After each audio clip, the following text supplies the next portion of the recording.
get started so we're all talking the same language. First thing about windsurfing is you can do it at any level. There is no, this is what you have to do. There is an Olympic class of windsurfing that's course racing. There's also formula course racing, which are wide boards. You can just sail back and forth across the lake on a nice light wind day. You can do freestyle, and there's light wind freestyle and high wind freestyle, which is like skateboarding and so forth. Slalom racing, fast, speed stuff, and wave sailing. And now you don't have breaking waves here, so you have to go to the coast for that. But you can do all sorts of things with it, and you don't have to do any of it. But the first part you have to learn is how to harness the power of the wind to make you move across the water, and without too much of a struggle. Now, those of us that learned way back in the dark ages struggled for years, and by the time you get through here, you will know more in less than one day than it took me to learn in 5 years, pretty much on my own. So that's our goal, is to save you some of the agony of that. It's not a full-on windsurfing lesson. It's a taste of windsurfing so that you can find out, is this something I want to do? Is this something I can do? Now, this can be done by 2, 3, 4-year-olds on little tiny gear up to 90-year-olds. It's not about strength, it's about balance. And that's why one thing I want to start off with right away. It's not about strength, it's about balance, and I don't mean standing on one foot. It's more balancing your weight against what you feel from the sail. A lot of people in Texas water ski. This is much more like water skiing in that you get the pull from the sail the way you get the pull from the towboat. And your job is to lean back against the pull and use that power to make you go forward. When there is no pull, nothing happens. So it's going to be about your legs rather than your arms. And it's going to be about balancing the power you feel against how much you can lean back against that pull. The first things we're going to go through are windsurfing terms. We all end up speaking a language, and if you listen to some of us have a conversation, you wouldn't have an idea of what we were talking about.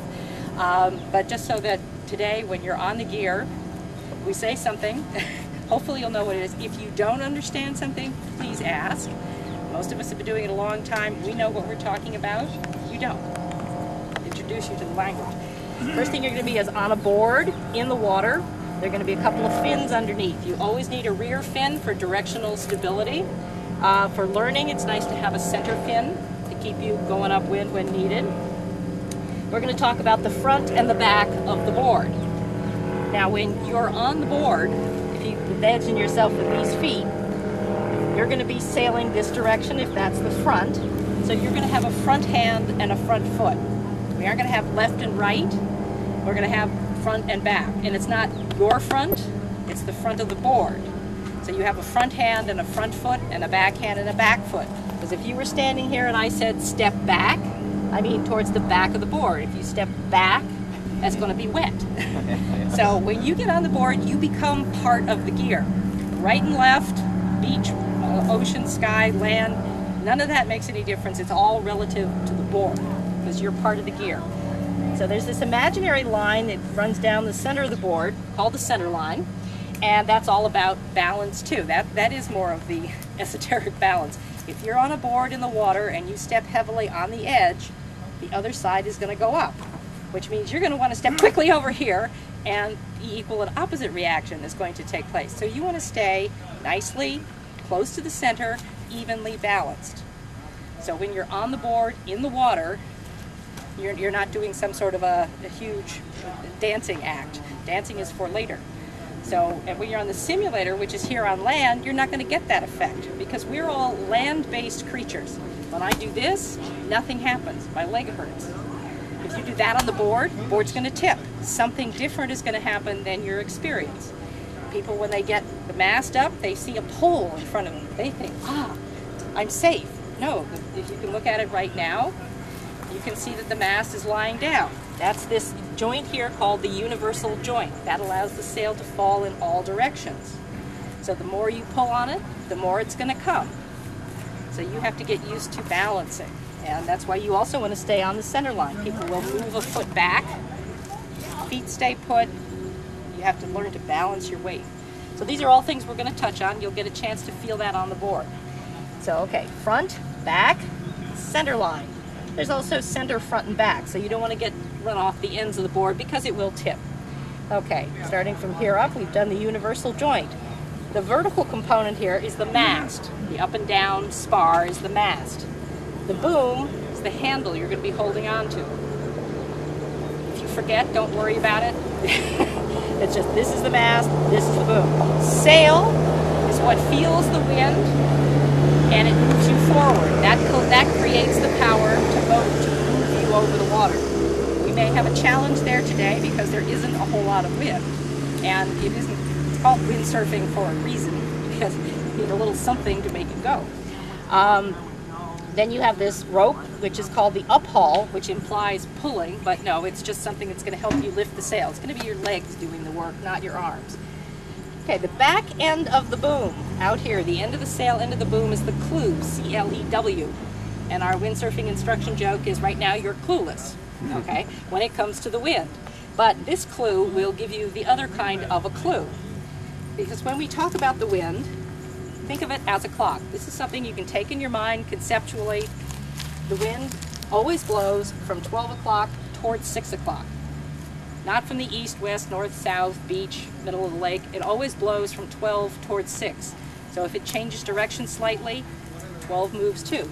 You're at the center of that universe. So when you're on the board, you always want the wind blowing. It's going to be blowing from 12. This is upwind, hitting you in the back, and then blowing over your gear. So the gear is downwind of you. So if the wind picks everything up, it'll blow away from you, not hit you in the face. It'll hit somebody else downwind, but not you. So the wind blows from 12 towards 6. This is upwind, this is downwind. You're going to stay above your board. We talk about it vertically. But you're always going to think of the wind coming from 12 towards 6. The clew end of the sail. If you think of a flag on a flagpole, if the wind were coming from behind me, the flag is flapping like this. The flagpole is at 12. The back end of the flag is at 6. It's flapping open. So when you have the sail out of the water and there's no power in it, it will be flapping. The clew end of the sail will tell you where 6 o'clock is. Now you're lined up.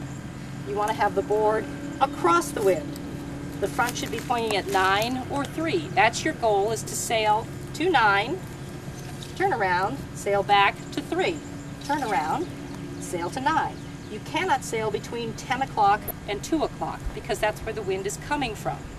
So if you were standing on your board and you're confused, you put your arms out behind you, you can't sail back here, you can't see here, you can't go there. You can sail straight downwind, but you got to get back, and that makes it tough. So today we're just going to get you up on the board, harness the power of the wind in your sail, sail across a little ways, turn around, and come back. Now turning is important here also because you have to keep the wind at your back. Coming from 12, the board turns under you. So you keep looking at 6 o'clock, and we're going to teach you to turn the board right around underneath you. You're still looking at 6, now it's pointed at 3. So we're going to leave this board here, kind of fix this picture in your mind.